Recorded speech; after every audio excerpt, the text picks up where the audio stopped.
How was your childhood experience while growing up in an African home? Was it a sad moment? Was it a happy one? Was it a tragic one? Was it a beautiful one? Kindly put yours under the comment section. Anyways, you are not alone in this. Come, let's discuss. Anyways, my name is Love Ikechuku. I'm from a family of 5, and I'm privileged to be the second child of my family.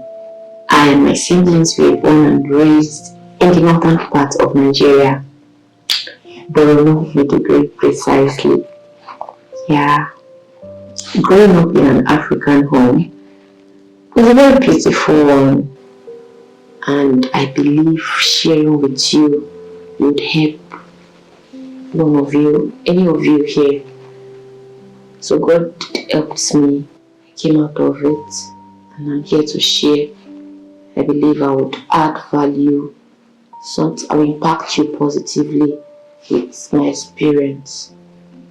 So growing up in an African home, my dad is a very good man, kind of strict, yeah. He's so protective or overprotective over his female children, over his girls. He always wants to see everybody fine, every morning, pray, go to church, go to school, this daily routine every day. Morning devotion, almost lesson to take like 1 hour. I'm kind of a black sheep in the family. That they will use like 1 hour advising me and talking to me. They only see me as a stubborn child. Oh, that's bad. But anyways, growing up, that early morning sleep when you're sleeping. Daddy and mom, my dad is kind of strict. They're waking you up for morning devotion. They're waking you up to brush. They're waking you up to date, go to school. It was not an easy one, no. And guess what, guys? We are restricted to play with other children. I and my siblings, we are always isolated. Always indoors. It's just school, church, home. That's all. And then this very day, my sister had issue. My big sister had issue. I don't know. She was fighting with some of her colleagues in school, and they beat the hell out of her. I saw her crying, coming to me. That's it. I was now trying to, have some conversation with her. What's going on? What happened? I was moved by compassion. I was feeling so sad that they picked my sister up. I was now like, okay, take me to those people. I went there, we began to fight, we threw some punches, yeah. That was me the first time defending my sister. It is me now, people will be, doing me anyhow, and I'll be there crying. But my sister, I said no. I was dragging their hair, we were throwing punches. I was injured badly though, you get.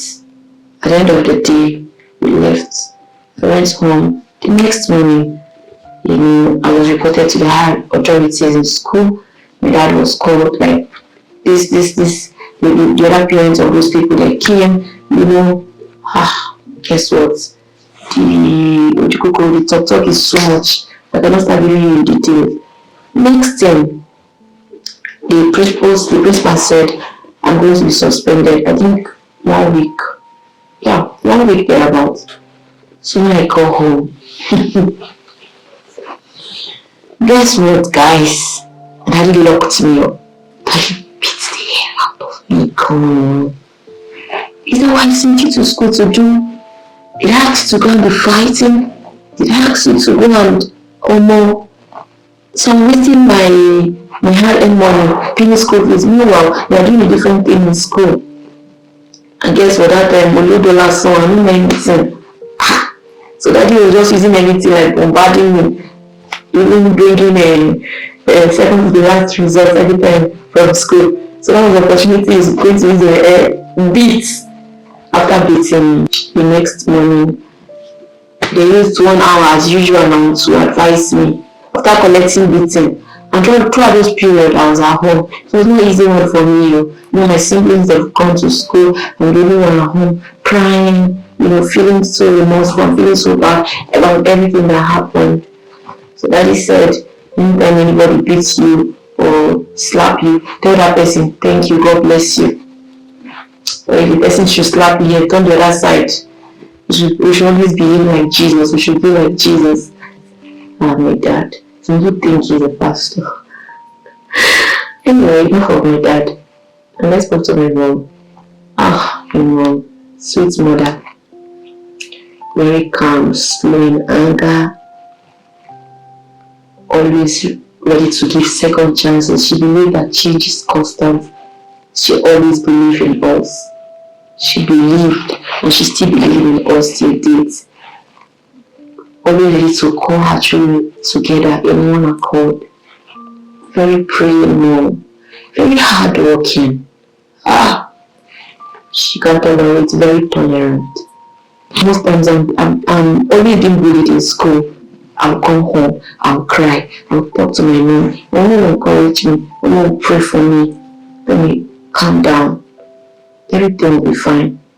So how this affected me negatively is that I always see myself doing my thing alone. Like no always going to people, help me. I can just do things all by myself, I feel like doing life alone helps. Like only God wants to, aside from God, many other people. Many people try coming close to me, the good ones or the bad ones. I'm always scared. I'm nervous. Like this person not coming to choke me, this person not coming to kill me or plan something bad, So it affected me negatively. But positively is I can do life without depending on anyone. The only person I depend on is God. I get bullied from dad at school. So my mom, at least she has the fear of God.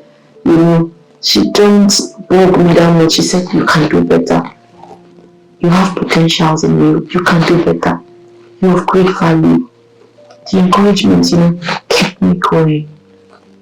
And God really delivered me from that shell. I'm really surprised that I can face this camera right now, speak to you guys.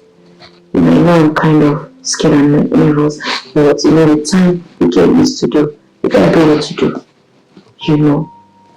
Some of you, your own might be very, very different from mine. You get, like I said earlier, I told you how it has affected me positively and also negatively. You get, some of you, I know maybe you might be, maybe you were molested, maybe you were ignored, your voice were not heard, a whole lot of things.